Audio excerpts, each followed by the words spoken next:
थोड़ा सा पिछला रिवाइज कर लेते हैं और फिर आगे पढ़ लेते हैं। देखो हल्दी घाटी के युद्ध के बारे में चर्चा कर रहे थे अपन, है ना। तो हल्दी घाटी का युद्ध हुआ था 18 जून 1576। हल्दी घाटी राजसमंद रक्तलाई मैदान में। जबकि हल्दी घाटी के युद्ध मैदान में जो युद्ध हुआ था, गोपीनाथ शर्मा उसको कितना तारीख मानता है? 21 जून। और निर्णायक युद्ध भी कौन मानता है? गोपीनाथ शर्मा। हल्दी घाटी के युद्ध में हमने रूपरेखा पढ़ी थी कि एक तो अग्रिम दल था जिसको अरावल दस्ता कहते हैं, एक पंच दल था जो पीछे चल रहा था, और एक था वाम दल जो बाईं ओर चल रहा था, एक था पार्श्व दल जो दाईं ओर चल रहा था। तो हल्दी घाटी के युद्ध में महाराणा प्रताप की सेना का अरावल दस्ते का जो अग्रिम दल का नेतृत्व कर रहा है वो था हाकिम खां सूर पठान, जबकि चंदावल दल का नेतृत्व करता है पुंजा भील, जिसे राणा पुंजा भील का उपाधि भी दी गई थी, राणा की उपाधि दी थी महाराणा प्रताप ने। इसके वाम दल का नेतृत्व कर रहा है महाराणा प्रताप के मामा श्री मानसिंह सोनगरा, और इसके दक्षिण पक्ष का यानी पार्श्व पक्ष की जो नेतृत्व कर रहा था वो था राम सिंह तंवर। ये तो हमने रूपरेखा पढ़ी कि कौन कौन इसमें भाग ले रहे हैं, अरावल दस्ते में कौन थे, चंदावल दस्ते में कौन थे, या फिर वाम दल में कौन से और पार्श्व दल में कौन से। इसके बाद हमने बात पढ़ी कि अकबर की सेना के अग्रिम दल यानी अरावल दस्ते का नेतृत्व कर रहे हैं आसफ खां। कौन है? आसफ खां। और आसफ खां का एक सहयोगी है जो बदायूं भी युद्ध मैदान में लड़ रहे थे। कौन है? बदायूं। जबकि केंद्रीय दल का नेतृत्व कर रहा है स्वयं मानसिंह कछावा। परंतु कर्नल जेम्स टोड का मानना है कि इस युद्ध के अंदर अकबर का बेटा जहांगीर भी मैदान में लड़ा था। कर्नल जेम्स टोड के अनुसार बता रहा हूं। इसके बाद चंदावल दल के अंदर जो पंच दल था, पीछे वाला दल है, वो चंदावल दल मानसिंह की सेना के चंदावल दल का नेतृत्व कर रहा था, वो था मेहतर खां। और युद्ध में अकबर के आने की झूठी खबर भी मेहतर खां ने, यानी मुर्दों में जान आ गई थी जब मेहतर खां ने फैलाया था कि अकबर युद्ध मैदान में अजमेर से आ गए। जबकि आपको यह भी पता है कि उस समय अकबर अजमेर आए हुए थे। कहां आए थे? अजमेर। और महाराणा प्रताप के विरुद्ध जो मानसिंह सेना लेके आया था वो मांडलगढ़ भीलवाड़ा से लेके आया था। मांडलगढ़ भीलवाड़ा तैयारी वहीं से की थी, रणनीति तैयार हुई थी मैगजीन दुर्ग। जबकि हल्दी घाटी के युद्ध की मानसिंह जो तैयारी की थी वो मांडलगढ़ दुर्ग भीलवाड़ा से की थी। और इसके केंद्रीय दल में मानसिंह स्वयं है। मानसिंह के साथ महाराणा प्रताप के दो भाई शक्ति सिंह और जगमाल थे। माधो सिंह था, जगन्नाथ कछावा। इसके बाद हम जो बात पढ़े थे वो विशेष थी कि अकबर की सेना का या केंद्रीय दल का नेतृत्व कर रहा है मानसिंह कछावा। मानसिंह कछावा का सहायक सेनापति है आसफ खां, और आसफ खां के सहयोगी थे बदायूं भी साथ थे। अकबर की ओर से लड़ने वाले जो राजपूत थे वो कौन कौन थे? शक्ति सिंह जो प्रताप का भाई है, जगमाल जो प्रताप का मौसेरा भाई है, माधो सिंह है, जगन्नाथ कछावा जो बारमल का छोटा भाई है, और मानसिंह कछावा का चाचा है। एक ये मानसिंह कछावा खुद, मानसिंह कछावा, ये अकबर की ओर से हिंदू शासक लड़ रहे थे। इसके बाद हम जो बात पढ़े थे उसको थोड़ा रिवाइज कर लेते हैं कि हल्दी घाटी का युद्ध जो हुआ था 18 जून 1576 को हुआ। 18 जून 1576 रक्तलाई मैदान, हल्दी घाटी, राजसमंद। परंतु 21 जून को यह युद्ध हुआ। इस बात का समर्थन करता है गोपीनाथ शर्मा। डॉक्टर गोपीनाथ शर्मा के अनुसार यह युद्ध कब होता है? 21 जून को। 21 जून गोपीनाथ शर्मा इस युद्ध को कब मानता है? 21 जून। जैसे यूं पूछ लिया जाए ना कि हल्दी घाटी का युद्ध कब हुआ, तो अपना जवाब 1 या 18 जून को हुआ। पर गोपीनाथ शर्मा का नाम देकर पूछ रहे हैं तो क्या कहेंगे? 21 जून। रक्तलाई मैदान कहते हैं। और हल्दी घाटी के युद्ध के कुछ उपनाम भी हैं, जैसे मेवाड़ की थर्मोपोली किसने कही है? Colonel James Tod. Colonel James Tod ने अपने ग्रंथ the annals and antiquities of Rajasthan, the annals and antiquities of Rajasthan में ये बात लिखी कि मेवाड़ की थर्मोपोली कहा है कर्नल जेम्स टोड ने, और साथ ही साथ कहा कि मेवाड़ का हर योद्धा लियोडेनोस की तरह लड़ा था, जो यूनानी सेना के स्पार्टा यूनान से थे। स्पार्टा यूनान से थे। कहां से थे? स्पार्टा यूनान से। जबकि खमनोर का युद्ध इसे कहा है अबुल फजल की करती अकबरनामा आईने अकबरी या अकबर नामा में अब्बुल फजल इसे कौन से युद्ध का नाम देते हैं? खमनोर का युद्ध। जबकि गोगुंदा के युद्ध कहा है बदायूनी ने, गोगुंदा का युद्ध कहा इसे बदायूनी ने। इस युद्ध का आंखों देखा हाल भी प्रस्तुत किया था बदायूनी ने अपनी पुस्तक मुंतखब उन्हें त्वारी। तो हल्दी घाटी के युद्ध की आंखों देखा हाल प्रस्तुत किसने किया है? तो बदायूनी ने किया। बदायूनी किसके साथ थे? आसफ खां। आसफ खां किसका सहयोगी था? मानसिंह का। कौन से दल में लड़ रहा था? अरावल दस्ते में। कौन से में? अरावल दस्ते। चंदावल दल में मानसिंह की तरफ से लड़ रहा था मेहतर खां। झूठी खबर फैलाई थी मेहतर खां ने। युद्ध का आंखों देखा हाल प्रस्तुत किया था बदायूनी। पुस्तक का नाम है मुंतखब उन्हें त्वारी। अब इसके बाद बदायूनी और आसफ खां के सहायक सेना के सेनापति रहे, सहायक उसके साथ रहे थे। इसके बाद इसे बादशाह बाग का युद्ध किसने कहा? बादशाह बाग का युद्ध कहता है इसे आशीर्वाद लाल श्रीवास्तव। आशीर्वाद लाल श्रीवास्तव इसे बादशाह बाग का युद्ध कहता है। जबकि आशीर्वाद लाल श्रीवास्तव हल्दी घाटी के युद्ध में मानसिंह की विजय बताता है। हल्दी घाटी के युद्ध में मानसिंह की विजय भी कौन बताता है? आशीर्वाद लाल श्रीवास्तव। और हाथियों का युद्ध और बनास नदी का युद्ध सामान्य कहावत है, कहा जाता है, क्योंकि बदायूनी अपनी पुस्तक मुंतखब उन तवारीख में एक बात लिखते हैं कि महाराणा प्रताप की ओर से पहला आक्रमण इतना खतरनाक था कि मानसिंह को अपनी सेना को 16 किलोमीटर तक पीछे ले जाना पड़ा था, पीछे धकेल दिया था। यानी हारी हुई सेना के अंदर मानसिंह की हारी हुई सेना को पुनः जान जो फूंक दी थी वो मेहतर खां ने। ये बात स्वयं बदायूनी अपनी पुस्तक मुंतखब उन्हें त्वारीख में लिखते हैं। और इसके बाद जब महाराणा प्रताप हल्दी घाटी के युद्ध में घायल हो जाते हैं और घायल घोड़े को लेकर बाहर निकलते हैं तो दो सैनिक उसका पीछा करते हैं। कर्नल जेम्स टोड कहता है कि इसके दो पीछा करते हैं और पीछा करते हुए शक्ति सिंह ये दर से देख रहा होता है। ये बात मुंतखब उन तवारीख में भी लिखी है, मुंतखब उन्हें तवारीख। और मुंतखब उन तवारीख वाली बात का ही समर्थन कौन करता है? Colonel James Tod. Colonel James Tod भी इसी बात का समर्थन करता है। और Colonel James Tod the annals antiquities of Rajasthan में ये बात लिखते हैं कि बदायूनी ने जो बात लिखी है कि शक्ति सिंह जब महाराणा प्रताप युद्ध मैदान से बाहर जा रहे हैं और दो उसके सैनिक पीछा कर रहे हैं तो शक्ति सिंह उन दोनों सैनिकों का पीछा करते हुए उन दोनों सैनिकों की हत्या कर देते हैं और पीछे से आवाज लगाते हैं महाराणा प्रताप को, ओ नीला घोड़ा रा अश्वा। तब कहते हैं कि महाराणा प्रताप का घोड़ा चेतक वहां मर भी जाता है बलीचा गांव राजसमंद में और दोनों भाई वहां पे गले मिलते हैं। वो दृश्य बड़ा ही अजीब होगा या फिर एक अजीब और गरीबो दृश्य होगा या फिर असंबित करने वाला दृश्य होगा जिसमें शक्ति सिंह और मानसिंह दोनों ही भाई दोबारा से युद्ध मैदान के बाद मिले हैं। इसके बाद इसका उल्लेख मैंने कहा मुंतखब उन्हें तवारीख में कि शक्ति सिंह ने मानसिंह का अंतिम समय साथ दिया। मानसिंह का यानी शक्ति सिंह ने महाराणा प्रताप का अंतिम समय साथ दिया। ये बात को लिखते हैं बदायूनी अपनी पुस्तकें मुंतखब उन तवारीख में लिखते हैं। इस बात का समर्थन कर्नल जेम्स टोड भी करते हैं और एक करती है संगत रासो जो गिरधर आसिया के। गिरधर आसिया भी इसी बात से सहमत है कि शक्ति सिंह महाराणा प्रताप घायल महाराणा प्रताप का हेल्प करते हैं और अपना घोड़ा शेम देते हैं। इसके बाद जो हमने बात पढ़ी थी वो हल्दी घाटी के युद्ध को अनिर्णायक युद्ध किसने कहा? हल्दी घाटी के युद्ध को अनिर्णायक युद्ध कहता गोपीनाथ शर्मा। और इस युद्ध में महाराणा प्रताप की जो विजय बताई थी, एक राज प्रशस्ति जो 1676 में राज सिंह के काल में रणछोड़ भट्ट तेलंग के द्वारा 1917 श्लोकों में 25 पाषाणकालीन पत्रों पर संस्कृत भाषा में लिखे थे जो एशिया की सबसे बड़ी प्रशस्ति है। तो राज प्रशस्ति के अंदर इस बात को लिखा गया है कि इसके अंदर महाराणा प्रताप की विजय हुई।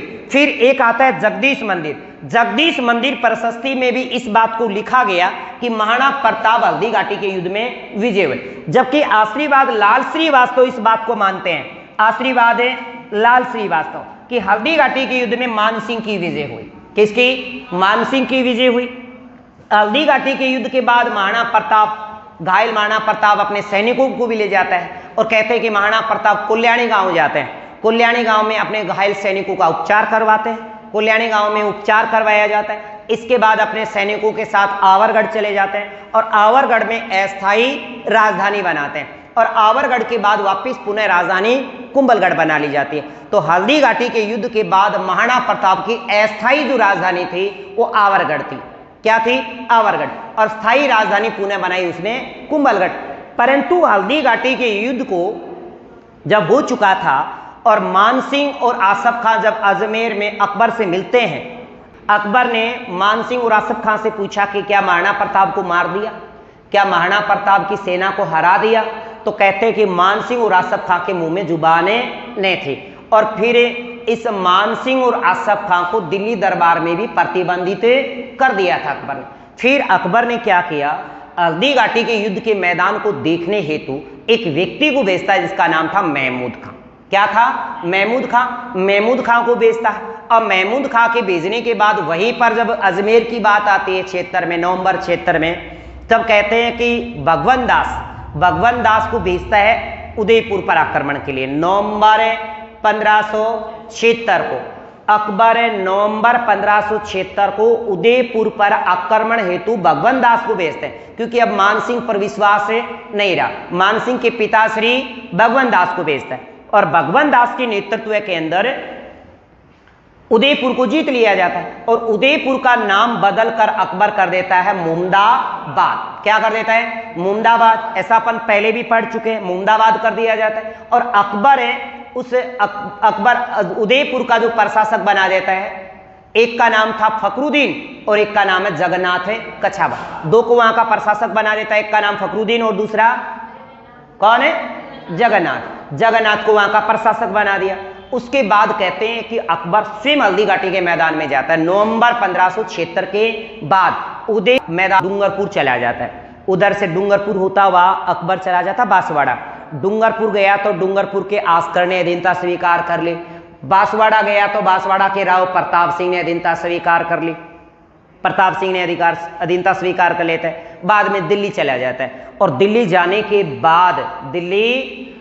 के बाद वो शहबाज खां से मिलता है और शहबाज खां के नेतृत्व में मेवाड़ पर 3 आक्रमण करता है। 77 में, 78 में, 79 में। 77 में गोगुंदा पर आक्रमण, 78 में कुंभलगढ़ पर आक्रमण और 79 को केलवाड़ा उदयपुर पर आक्रमण। 3 आक्रमण करता है और शहबाज खां के नेतृत्व में 3 अप्रैल 1578 ईस्वी को कुंभलगढ़ दुर्ग को जीत लिया जाता है। कुंभलगढ़ दुर्ग को जीत लिया जाता है। एक बार इतिहास में कुंभलगढ़ दुर्ग जीता गया। जैसा कि मैंने अभी आपको बताया था कि हल्दी घाटी के युद्ध में बाद महाराणा प्रताप कल्याणी गांव उदयपुर जाते हैं, जहां पे सैनिकों का उपचार होता है। उसके बाद आवरगढ़ उदयपुर जाते हैं, आवरगढ़ को अस्थायी राजधानी बनाते हैं और बाद में स्थायी राजधानी हल्दी घाटी के कुंभलगढ़ को बना लेते हैं। एक प्रश्न कई दफा पेपर में पूछा गया है कि हल्दी घाटी के युद्ध के बाद महाराणा प्रताप ने केंद्र किसको बनाया? तो हल्दी घाटी के युद्ध के बाद महाराणा प्रताप का केंद्र जो था वो कुंभलगढ़ था। क्या था? कुंभलगढ़। अब इसके बाद मैंने आपको अकबर की बात बताई कि अकबर हल्दी घाटी के युद्ध की जानकारी लेने हेतु किसको भेजते हैं? महमूद खां को। महमूद खां को भेजते हैं और भगवंत दास के नेतृत्व में नवंबर 1576 पर उदयपुर आक्रमण करते हैं। उदयपुर को जीता जाता है और उदयपुर का नाम बदल करके मुमदाबाद कर दिया जाता है और अकबर ने उदयपुर के प्रशासक बना दिया था उस समय फखरुद्दीन और जगन्नाथ। जब उदयपुर पर आक्रमण किया जाता है अकबर के द्वारा भगवंत दास के नेतृत्व में, तब महाराणा प्रताप स्वयं कहां चले जाते हैं? गोगुंदा चले जाते हैं। महाराणा प्रताप उदयपुर आक्रमण के समय कहां चले गए? गोगुंदा चले गए। फिर अकबर हल्दी घाटी के मैदान देखने जाता है। डूंगरपुर बांसवाड़ा गए। डूंगरपुर के आस्कर ने और बांसवाड़ा का राव प्रताप सिंह ने अधीनता स्वीकार की। फिर हम बात किए थे कि कुंभलगढ़ का युद्ध, यानी शहबाज के नेतृत्व में 3 बार आक्रमण हुआ। हल्दी घाटी के युद्ध के मैदान के बाद पहला युद्ध जो था नवंबर 1576 में, 77 में गोगुंदा पर, क्योंकि उदयपुर के बाद कहां चले गए थे महाराणा प्रताप? गोगुंदा चले गए, तो गोगुंदा पर आक्रमण किया। गोगुंदा के बाद कुंभलगढ़ पर 3 अप्रैल 1578 जब कुंभलगढ़ पर आक्रमण करता है तो महाराणा प्रताप मानसिंह सोनगरा या फिर राव भानसी को कुंभलगढ़ दुर्ग सौंप देता है कि भैया आप इसकी जिम्मेवारी सौंप लीजिएगा, आप संभालिए इसको। और अकबर की सेना का नेतृत्व करता है शाहबाज खां। शाहबाज खां के नेतृत्व में कुंभलगढ़ का युद्ध जीता जाता है। कुंभलगढ़ राजसमंद में 3 अप्रैल 1578 की बात है। 3 अप्रैल 1578 को कुंभलगढ़ का युद्ध हुआ। इस कुंभलगढ़ के युद्ध में महाराणा प्रताप की सेना के जो नेतृत्व मानसिंह सोनगरा करते हैं, मानसिंह सोनगरा हार जाते हैं और मारे भी जाते हैं। परंतु शाहबाज खां जब कुंभलगढ़ दुर्ग को जीत लेता है तो वहां का प्रशासक बना देता गाजी खां को। किसको बना दिया? गाजी खां। और स्वयं चला जाता है उदयपुर। स्वयं कहां चला गया? उदयपुर चला गया। अब बात करते हैं कि महाराणा प्रताप जब कुंभलगढ़ का युद्ध हुआ तो कहां चले गए? तो महाराणा प्रताप चले जाते हैं उस समय 56 की पहाड़ियों से, जो सिवाना से लेकर मुक्तसर के बीच 56 पहाड़ियों का समूह है, जिनको 56 पहाड़ियों का 56 की पहाड़ियां कहते हैं। सिवाना से लेकर मुक्तसर है बाड़मेर, उनको 56 की पहाड़ियां कहते हैं। 56 की पहाड़ियों में चले जाते हैं। ये वाले अकबर ने शाहबाज खां के नेतृत्व में 3 बार आक्रमण किए। 77 में गोगुंदा, 78 में कुंभलगढ़ और 79 में केलवाड़ा उदयपुर। अब 79 में जब केलवाड़ा उदयपुर पर आक्रमण करता है शाहबाज, तब महाराणा प्रताप आबू के राव दुल्ला के पास चले जाते हैं। आबू के राव दुल्ला के पास चले, कहां चले गए? आबू के राव दुल्ला के पास चले जाते 1580। अब बात यह भी याद रखनी चाहिए कि महाराणा प्रताप के खिलाफ अकबर ने किन किन के नेतृत्व में आक्रमण किया? नवंबर 1576 में भगवंत दास, 77 में आक्रमण 77, 78, 79 शाहबाज के, 80 में अब्दुल रहीम खाना के नेतृत्व में और 85 में जगन्नाथ कछावा के नेतृत्व में। अकबर का महाराणा प्रताप के खिलाफ अंतिम अभियान जो था वो जगन्नाथ कछावा के नेतृत्व में 1585 को था। 1585। अगर आपसे पूछे कि 4 दूत याद है, जलाल खां, मानसिंह, भगवंत दास है, टोडरमल, 4 दूत करम, और पहला युद्ध जो हुआ था महाराणा प्रताप और अकबर के बीच वो हल्दी घाटी का युद्ध, जिसके अकबर की सेना का नेतृत्व कर रहा है उधर कौन? मानसिंह कछावा। मानसिंह कछावा। तो कहते हैं कि 1580 में जब अब्दुल रहीम खाना जब आक्रमण करते हैं तो वहां से लेकर के ये चूलिया गांव चले जाते हैं, चूलिया गांव चित्तौड़ में।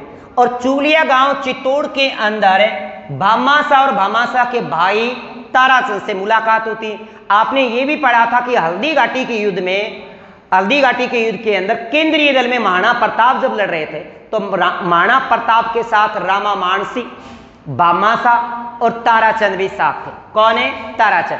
अब कहते हैं कि भामाशाह व उसके भाई ताराचंद ने, जो भामाशाह ये दोलाप गांव पाली से, दोलाप गांव है पाली से, इनकी चूलिया गांव में मुलाकात होती है और 20,000 स्वर्ण मुद्राएं महाराणा प्रताप को भेंट किए जाते हैं। इसे कर्नल जेम्स टोड ने मेवाड़ का दारवी, मेवाड़ का उद्धारक और मेवाड़ का कर्ण का है। अपनी कृति the annals and antiquities of Rajasthan में कर्नल जेम्स टोडे मेवाड़ का दानवी, मेवाड़ का उद्धारक और मेवाड़ का कर्ण किसको कहा गया है? भामाशाह को। जबकि आपको यह भी पता होगा कि मेवाड़ का उद्धारक राणा अमीर को भी कहा जाता है। किसको कहा जाता है? राणा अमीर को भी कहा जाता है। तो हम ये बात जानते हैं कि राणा अमीर को भी मेवाड़ का उद्धारक कहा जाता है। इसके बाद महाराणा प्रताप का जो मंत्री भामाशाह, जो पाली गांव का दोलाप गांव पाली के जो भामाशाह थे, उनको रामा मानसी के स्थान पर रामा मानसी के स्थान पर क्या बना देता है? प्रधानमंत्री। हल्दी घाटी के युद्ध के समय महाराणा प्रताप का जो प्रधानमंत्री था वो रामा मानसी था, पर हल्दी घाटी के युद्ध के बाद अपना प्रधानमंत्री किसको बना लेता है? भामाशाह को, जो दोलाप गांव पाली से है, चूलिया चित्तौड़ में इनकी मुलाकात होती है। इसके बाद जो हम बात करे थे वो था दिवेर का युद्ध। कौन सा? दिवेर। 1582 को अक्टूबर 1582 दिवेर का युद्ध होता है। दिवेर पड़ता है राजसमंद। दिवेर कहां पड़ता है? राजसमंद में। अब महाराणा प्रताप की सेना का नेतृत्व महाराणा प्रताप और उनके पुत्र है अमर सिंह कर रहे, और दिवेर को उस समय कब्जे में कर रखा था शेरी मां सुल्तान को बैठा रखा था अकबर ने। शेरी मां सुल्तान जो अकबर का चाचा था। दोनों सेनाओं के बीच आमना सामना युद्ध होता है दिवेर के मैदान में। और दिवेर के मैदान को कर्नल जेम्स टोड ने एक बात कही इस युद्ध के बारे में कि मेवाड़ का marathon. Colonel James toad Diver के युद्ध को क्या कहते हैं? मेवाड़ का मैराथन कहते हैं। साथ ही साथ कहा कि दिवेर का युद्ध राणा प्रताप का गौरव का प्रतीक है, उनकी शान बान और स्वाभिमान का प्रतीक। राणा प्रताप की या महाराणा प्रताप के यहाँ पे स्वाभिमानी की विजय होती है और मेवाड़ की राणाओं की प्रारंभिक विजय यहाँ पे शुरू होती है। ये बात कर्नल है जेम्स टोड कहते हैं। दिवेर के किलेदार जो शेरीमा सुल्तान थे, कहते हैं कि इस कुंवर अमर सिंह ने घोड़े सहित शेरीमा सुल्तान के 2 टुकड़े कर दिए थे। यानी शेरीमा सुल्तान को धड़ से अलग, यानी सिर से मारी तलवार तो बीचों बीच चीर दिया था। किसने? अमर सिंह ने। और साथ घोड़ा भी मारा गया था उसका। और बाद में महाराणा प्रताप के खिलाफ अकबर ने कोई कार्यवाही नहीं की, सिर्फ बातचीत की कार्यवाही होती पर युद्ध नहीं किया। 1582 में जब शेरीमा सुल्तान का दिल्ली के अंदर उत्सव ले जाया जाता है तो उसके 2 टुकड़े अलग अलग। महाराणा प्रताप के खिलाफ अकबर ने सोचा कि अगर दोबारा ऐसा किया तो शायद कदे न कदे तू चपेट में ना आ जाए। तो महाराणा प्रताप के खिलाफ दूसरी अंतिम युद्ध वाली जो कार्यवाही हो 1582। उसके बाद मैंने आपको बात बताई थी कि 1585 में जब जगन्नाथ कछावा को भेजा था तो अकबर ने यह कहलवा के भेजा था कि महाराणा प्रताप सिर्फ नाम मात्र की अधीनता स्वीकार कर ले, बस ये कह दे कि मैंने आपकी अधीनता स्वीकार की और आप दिल्ली के बादशाह हैं। परंतु स्वाभिमान को नहीं अच्छा लगा और उसने अपने जीवन के अंतिम क्षण तक भी ये बात नहीं बोले। जब महाराणा प्रताप की 19 जनवरी 1597 को चावंड के अंदर धनुष पर प्रत्यांशा चढ़ाते हुए मृत्यु हुई थी तो अकबर फूट फूट के रोया कि प्रताप या तेरे केजा हो, एक बार न्यू कह दिया जा रहा है कि तेरी अधीनता स्वीकार की, परंतु महाराणा प्रताप ने ऐसा नहीं किया। फिर बांध और केजड़ बांध पड़ता है बांडोली उदयपुर। बांडोली उदयपुर के अंदर केजड़ बांध के समीप महाराणा प्रताप का दाह संस्कार किया गया और वहीं पर उनकी 8 खंभों की छतरी बनाई गई। अब 1597 के अंदर इनके बाद महाराणा प्रताप के बाद राजा बन जाता है इनका बेटा अमर सिंह। कौन है? अमर सिंह।